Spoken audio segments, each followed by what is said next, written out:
చదివినటువంటి అధ్యాయంలో సామెతల గ్రంథము 15వ అధ్యాయము 8వ వచనం, 7-8 వచనం. జ్ఞానుల పెదవులు తెలివిని వెదజల్లును, బుద్ధిహీనుల మనసు స్థిరమైనది కాదు చాలు.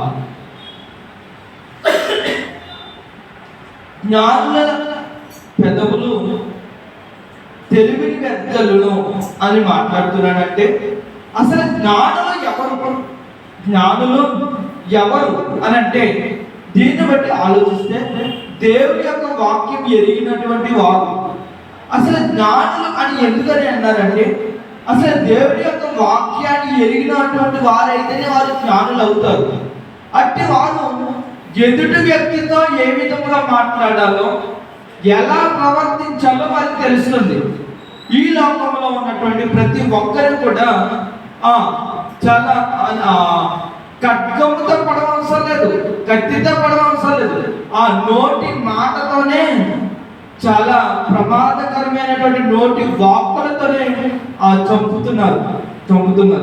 అందుకనే ఇక్కడ జ్ఞానుల పెదవులు ఏమి వెదజల్లుతుందంట? తెలివిని వెదజల్లుతున్నారు. అసలు వెదజల్లడం అంటే ఏమిటి? వెదజల్లడం అంటే ఏమిటి అసలు? అరే మంచి స్ప్రే కొట్టుకున్నావురా, మంచి స్మెల్ వస్తుంది, మంచి స్ప్రే కొట్టుకున్నావురా, స్మెల్ బాగా వస్తుంది అని చెప్తా ఉంటారు. అయితే ఇక్కడ జ్ఞానుల మాటలు కూడా అంత ఇంపుగా ఉంటాయి, అంత మంచిగా ఉంటాయి.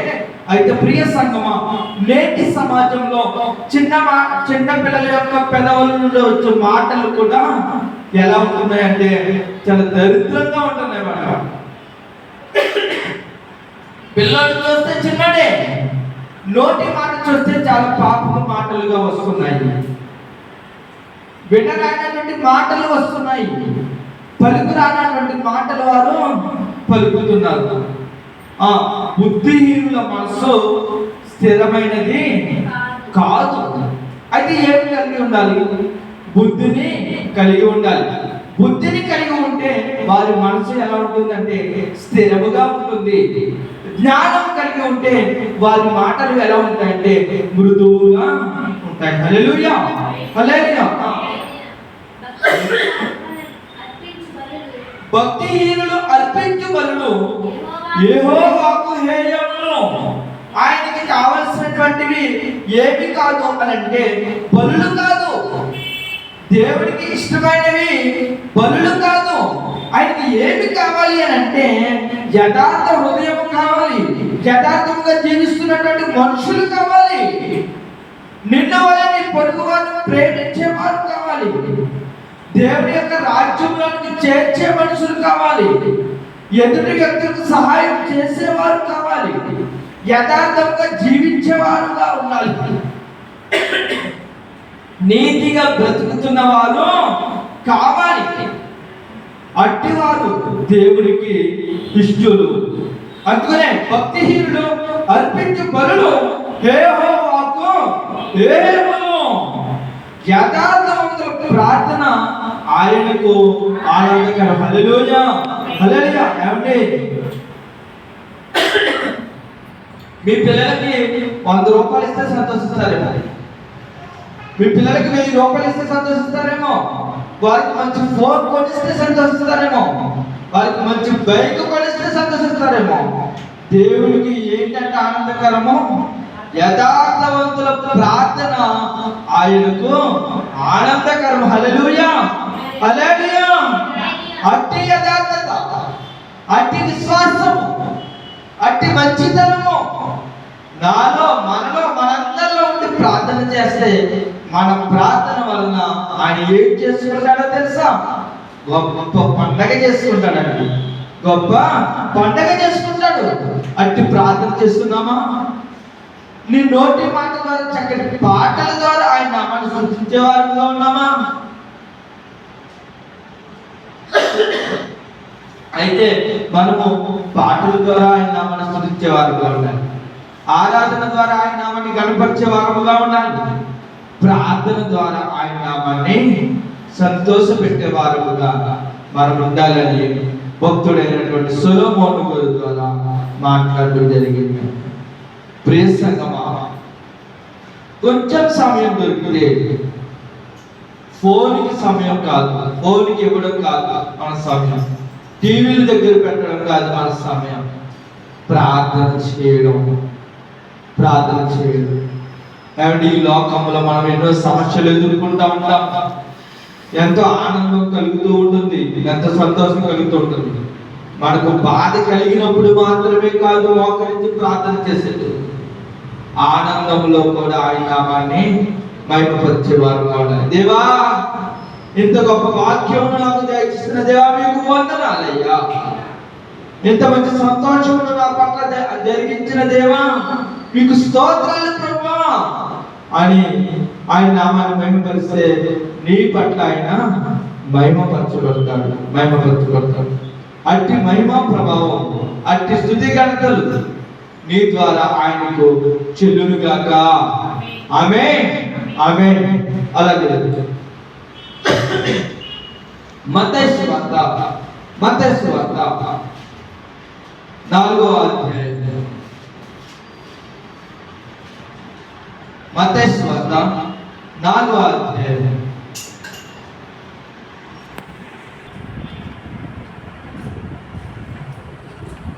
4వ అధ్యాయం అక్కడ 5వ అధ్యాయం, మత్తయి సువార్త 5వ అధ్యాయం 12-13. సంతోషించి ఆనందించుడి, పరలోకమందు మీ ఫలము అధికమగును. హల్లెలూయా. దేని పట్ల సంతోషించాలి? అంటే నీ పట్ల జరిగిస్తున్నటువంటి దేవుడి యొక్క కార్యాలను బట్టి సంతోషించాలి. నీ పట్ల జరిగిస్తున్నటువంటి దేవుని కార్యాన్ని బట్టి సంతోషించాలి. సంతోషించి ఆనందించుడి, పరలోకమందు మీ ఫలము అధికమగును. ఇలాగున వారు మీకు పూర్వమందున ప్రవక్తలను హింసించిరి. కాబట్టి మనకన్నా ముందు ప్రవక్తలు ఎంతో హింస, ఎన్నో బాధలు, ఎన్నో ఇబ్బందులు, ఎన్నో సమస్యలు ఎదుర్కొని మనందరికీ కూడా మంచి పరిస్థితులను ఇచ్చి వారు వెళ్ళారు. దానిని బట్టి, అట్టి ప్రమాద పరిస్థితులను బట్టి, అట్టి ఇబ్బందికరమైనటువంటి పరిస్థితులను బట్టి మనము దేవుడికి ప్రార్థించి ఎంత గొప్ప భాగ్యమును మాకు దయచేసిన దేవా మీకు వందనాలను సంతోషించాలి. మంచి సదుపాయాలు మాకు అనుగ్రహించిన దేవా మీకు వందనాలని సంతోషించాలి. కొన్ని సంవత్సరాల క్రితం ఎవరికైనా బలహీనత కలిగితే చూపించుకోవడానికి ఏం లేదు, ఎవరు లేరు, వైద్యులు లేరు, హాస్పిటల్స్ లేవు. మరి నేటి దినాలలో సూపర్ స్పెషాలిటీ హాస్పిటల్స్ ఉన్నాయి అని అంటే దేవుడి ఇచ్చినటువంటి గొప్ప జ్ఞానము కదా. ఆ జ్ఞానంతో వైద్యులు లోకంలో ఉన్నారు. ఆ వైద్యుల దగ్గరికి మనం రోగంతో వెళ్ళినప్పుడు ఆ రోగాన్ని తగ్గించుకొని వారి ద్వారాను మరియు దేవుడి యొక్క కృపా స్వస్థతను బట్టి మనం బలపడి మంచి ఆరోగ్యవంతులుగా మనం జీవిస్తున్నామంటే దేవుడు ఇచ్చినటువంటి జ్ఞానం ఉన్నదంటారా? ప్రతిదానికి కూడా ఆయన ప్రాముఖ్యుడిగా ఉన్నాడు. ఆయనకి అసాధ్యమైనది ఏదీ లేదు. ప్రతిదీ కూడా సాధ్యమే.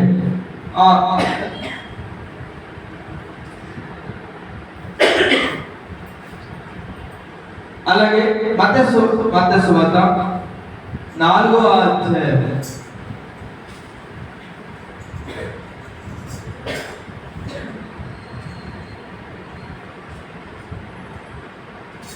5వ వచనం 13వ వచనం. మీరు లోకమునకు ఉప్పై ఉన్నారు. ఉప్పు నిస్సారమైతే అది తేనె వలన సారం పొందును.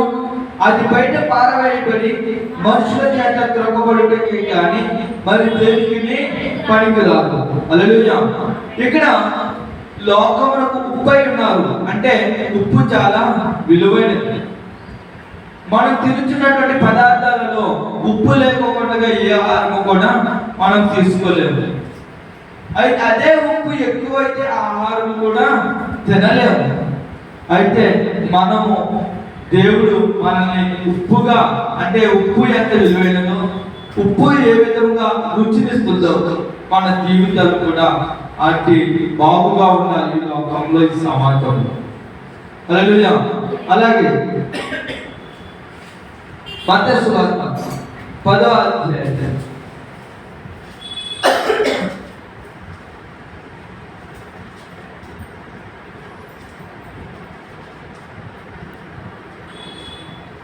38వ వచనం, తన శిలువను ఎత్తుకొని నన్ను వెంబడించుకొని వాడు నాకు పాత్రుడు కాదు. తన ప్రాణము దక్కించుకొని వాడు దాన్ని పోగొట్టుకును. హల్లెలూయా. చాలు. ఇక్కడ శిలువను ఎత్తుకొని మనం ఇంత చేస్తున్నాం కానీ ఆయనకి లోపడకపోతే ఉపయోగం ఉందా? ఉపయోగం లేదు. ఇంత భక్తి చేస్తూ కూడా ఆ భక్తి శూన్యంలో వెళ్ళిపోకూడదు. ఆ భక్తిని మనం కాపాడుకునే విధంగా ఉండాలి. అందుకనే చెప్తున్నాడు ఇక్కడ, తన శిలువను ఎత్తుకొని నన్ను వెంబడింపని వాడు, వెంబడించేవాడు కావాలి. వెంబడింపని వాడు నాకు పాత్రుడు కాడు. తన ప్రాణము దక్కించుకొని వాడు దాన్ని పోగొట్టుకొను కానీ, నా నిమిత్తము తన ప్రాణం పోగొట్టుకుని వాడు దాన్ని దక్కించుకొను. హల్లెలూయా. మనం అందుకనే ఒక ప్రవక్త మాట్లాడుతున్నాడు, పౌలు గారు మాట్లాడు, బ్రతుకుట క్రీస్తే చావైతే లాభము. అయితే మనం ఆ విధముగా ఉండాలి. యేసుక్రీస్తు కూడా ఆ మరణానికి భయపడలేదు, మరణమే భయపడేది. యేసుక్రీస్తు మరణమునకు భయపడలేదు, మరణమే యేసుక్రీస్తుకు భయపడేది. అయితే మనము కూడా ఆయన చేతిలో నుండి వచ్చి ఉన్నాము. మనం చూసే భయపడే విధముగా ఉండాలి తప్ప వాటిని చూసి మనం భయపడే విధముగా మనం ఉండకూడదు. ఎందుకంటే మనం దేవుని బిడ్డలము. హల్లెలూయా. అలాగే మార్కు సువార్త 8వ అధ్యాయము, మార్కు సువార్త 8వ అధ్యాయం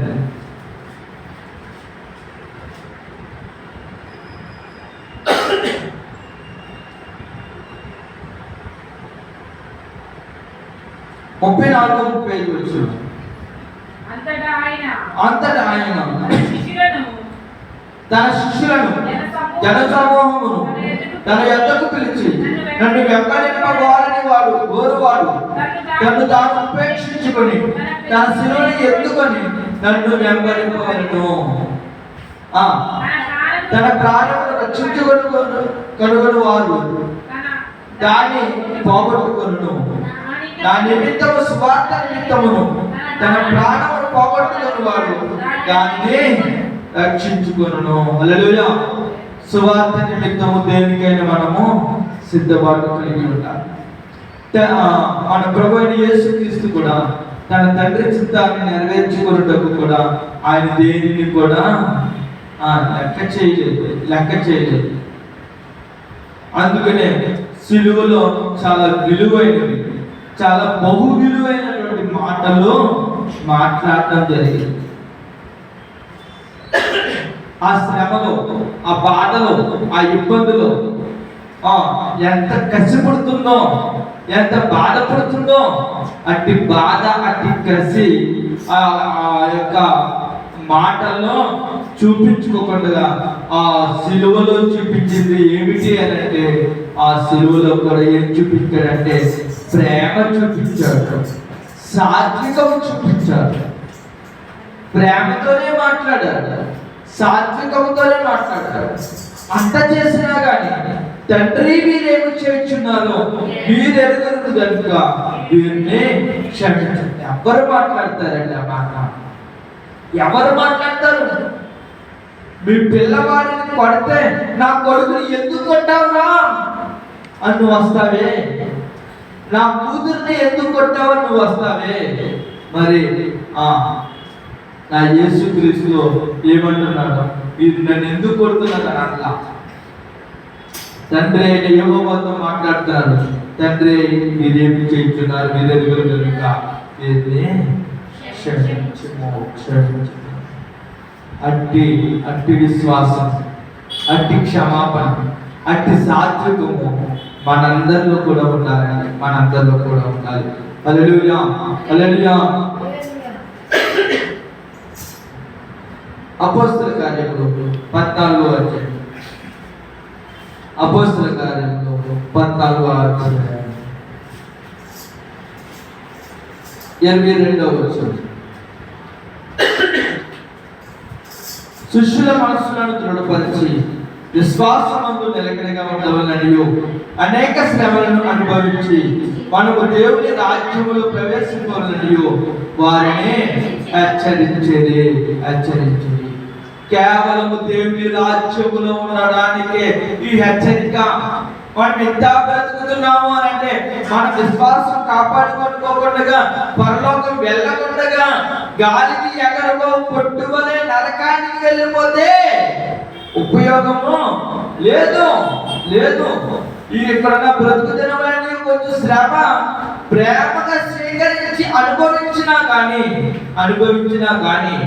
పాపానికి లోబడకుండా, నీతిని కాపాడుకుంటూ, యథార్థతను కాపాడుకుంటూ చక్కగా జీవిస్తే పరమందు ఉన్నటువంటి ప్రభు అయిన యేసుక్రీస్తు యొద్దకు మనము వెళ్ళిపోతాం.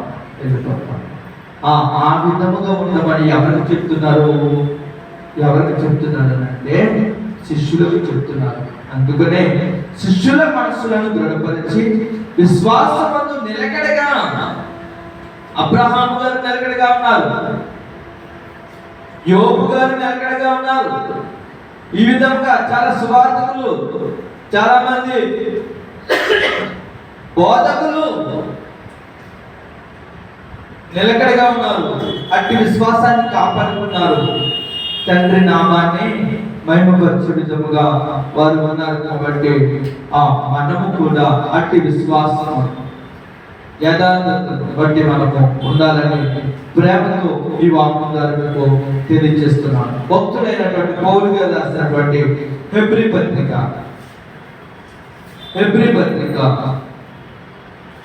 6వ అధ్యాయం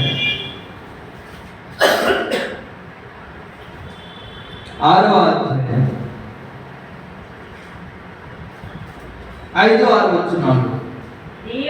దేవుని దివ్య వాక్యమును రాబోవు యుగ సంబంధమైన శక్తుల ప్రభావమును అనుభవించిన తరువాత తప్పిపోయిన వారు తమ విషయంలో దేవుని కుమారుని మరలా సిలువ వేయించు బాహాటముగా ఆయనను అవమానపరుచుచున్నారు కనుక మారు మనసు పొందినట్లు అట్టి వారిని మరలా నూతన పరుచుట అసాధ్యము.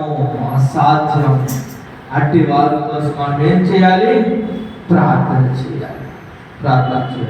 చివరిగా యోహాను గారు రాసినటువంటి మొదటి పత్రిక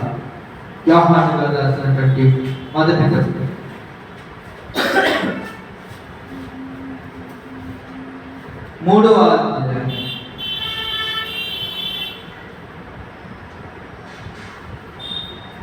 16వ వచనం. ఆయన మన నిమిత్తము తన ప్రాణము పెట్టెను కనుక దీని వలన ప్రేమ ఎట్టిదని తెలుసుకొనుచున్నాము. మనము కూడా సహోదరుల నిమిత్తము మన ప్రాణమును పెట్టబద్దులమై ఉన్నాము. హల్లెలూయా. నేటి సమాజంలో భార్య చనిపోతే భర్త ప్రాణం పెట్టేలా ఉన్నాడా? భర్త చనిపోతే భార్య ప్రాణం పెట్టేలా ఉందా? బిడ్డలు చనిపోతే తల్లిదండ్రులు ప్రాణం పెట్టేలా ఉన్నారా? తల్లిదండ్రులు చనిపోతే బిడ్డలు ప్రాణం పెట్టేలా ఉన్నారా? లేదు. అవకాశం ఉన్నంత వరకు వారి దగ్గర ఉన్నటువంటి డబ్బు ఖర్చు పెట్టి వైద్యం అయితే చేయించగలరు, కానీ నీ ప్రాణంతో పాటు నా ప్రాణం వచ్చేస్తుంది అని ఎవరు కూడా అనలేదు. అయితే మనందరి కొరకు, ఈ లోకంలో ఉన్న ప్రతి ఒక్కరి కొరకు మన పాపములన్నీ ఆయన భుజము మీద రాజ్యభారముగా మోసి ఆయన విలువైనటువంటి రక్తమును చిందించి దారపోస్తూ మన అందరిని పవిత్రులుగా కాపాడుటకు ఆయన వెనకాడుకోకుండా ముందుకు వెళ్ళాడు. ఆయనను కూడా ఆయన ఎప్పుడు కూడా నిన్ను ప్రేమిస్తూనే ఉన్నాడు, కాపాడుతూనే ఉన్నాడు. కానీ మనము ఆయనకి తిరిగి ప్రేమించలేకపోతున్నాం. ప్రియ సంగమా, నిజమైన స్నేహితుడు విడువకుండా ప్రేమించును. నిజమైన స్నేహితుడు విడువకుండా ప్రేమించును. ఈ రోజు నేను చనిపోతే కొన్ని దినాలకే మీరు మర్చిపోవచ్చు, కానీ ఆయన తరతరాలు నిన్ను నన్ను కూడా ప్రేమించే దేవుడిగా ఉన్నాడు. ప్రేమించే దేవుడిగా ఉన్నాడు. మనమేం చేయాలి? మనము కూడా ప్రేమించాలి. ఆయన తప్ప మనకి ఎవరు కూడా లేరు. కన్న తల్లిదండ్రులు కొంతకాలమే ఉంటారు, కట్టుకున్న వారు కొంతకాలమే ఉంటారు. మనలో నుంచి వచ్చిన పుట్టిన వారు కూడా మనతో పాటు కొంతకాలమే ఉంటారు. రేపన్న తర్వాత నన్ను విడిచిపెట్టవచ్చు, నిన్ను విడిచిపెట్టవచ్చు, మనందరిని విడిచిపెట్టవచ్చు, లేకపోతే మనమే వాళ్ళని విడిచిపెట్టి ఈ లోకంలో నుండి పోవచ్చు.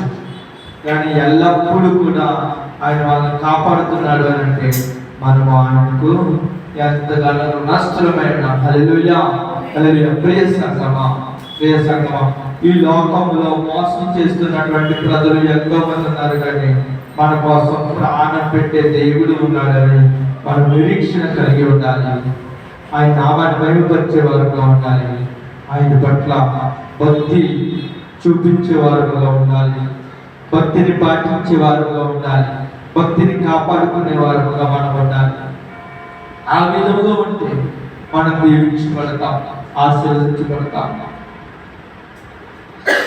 మన జీవితాలు గాలికి ఎగరబోవు పుట్టువలే కాకుండా భోజనపు బల్ల చుట్టూ ఒలివ మొక్కల వలె నీటి కాలువల యోరన నాటబడినదై చక్కటి పచ్చటి మొక్కల వలె, పచ్చని చెట్లు వలె దీవించబడాలి అంటే, ఆశీర్వదించబడాలి అంటే ఆయన యొక్క వాక్యానికి లోబడి ఉండాలి. ఆయన యొక్క వాక్యాన్ని లోబడితే మన జీవితాలు బాగుంటాయి. మనం దీవించబడతాము, అభివృద్ధి చెందుతాము. ఈ వాక్యం మీ పట్ల నెరవేర్చి దేవుడు మిమ్మల్ని అందరినీ కూడా దీవించునుగాక, ఆశీర్వదించునుగాక. ఆమేన్. అందరికీ వందనాలు.